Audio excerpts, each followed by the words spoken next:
Do not go anywhere, because in today's video I want to explain to you why the 4000D or possibly even the 1300D could be your first photography camera when starting out in photography. And I'm Dave from TVR Creators, and I make weekly content on the best cameras for hobbyists and beginners. If that sounds interesting to you, don't forget to like and subscribe. So let's crack on with the video. Now the 4000D is basically the newer, younger brother of the 1300D. It's an 18 megapixel camera, takes very nice photos, usually comes with an 18 to 55mm lens and comes off extremely easily. There it is with that beautiful focus, that nice little sensor there which will take those really nice photos that you'll be able to take. Now what's nice about these cameras is they don't cost the earth. You can get them now for about sort of 300-ish.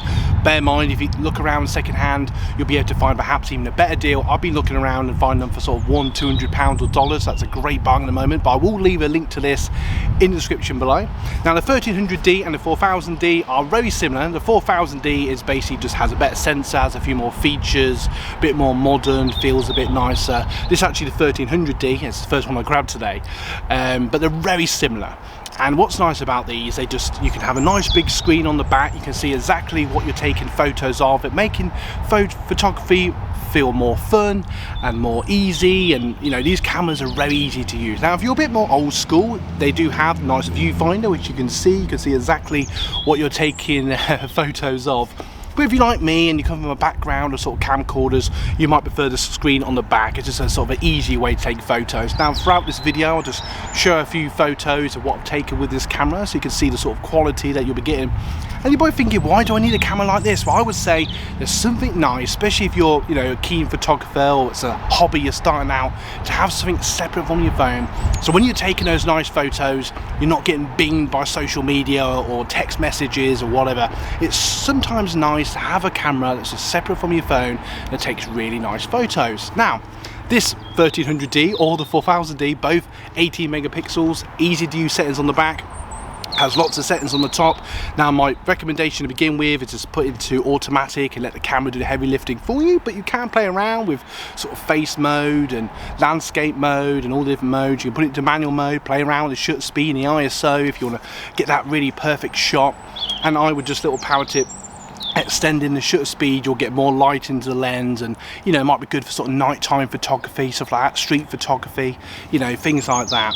So it depends on what you're using it for, and definitely down the road I'd recommend upgrading to something like a 75 to 300mm, something like this, if you want a different lens. I've taken some nice photos of the family with this particular lens, but this is more if you want a bit of a zoom, you want a sort of narrow shot, something like a zoom lens is something you might want to think about. But for beginners, for starting out, the 18 to 55mm kit lens that comes with this camera will be perfectly fine for taking all those different shots that you'll be taking with this particular camera. Feel free to ask your questions in the comments below. I'll do my best to answer them. If you're getting value from today's video, don't forget to like and subscribe, and why not buy us a coffee? That supports everything we do here on the channel. Now, as I said before, there will be a link to this camera or cameras in the links below, so go and check that out.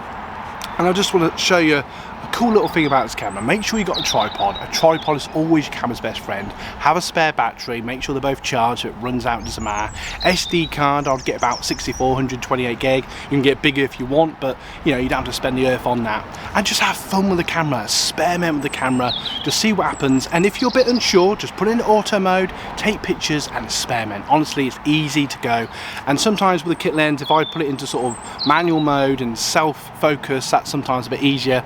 Or turn off the flash if you want to put it in auto mode so it auto focuses for you, and just give it a second by holding in the photography button on the top, and it will get that nice perfect shot, make it nice and sharp and take that nice photo for you. Now yes, you can film with this camera, it does have video mode, but I personally wouldn't say these cameras are for video cameras per se.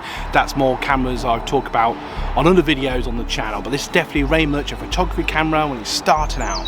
So I really hope you got value from today's video. In a moment, I'm going to leave you 2 end cards that are going to bring you even more value. Thank you so much for watching. Hope you got value from today's video. And you know what? I'm going to let you on a little secret. You guys rock.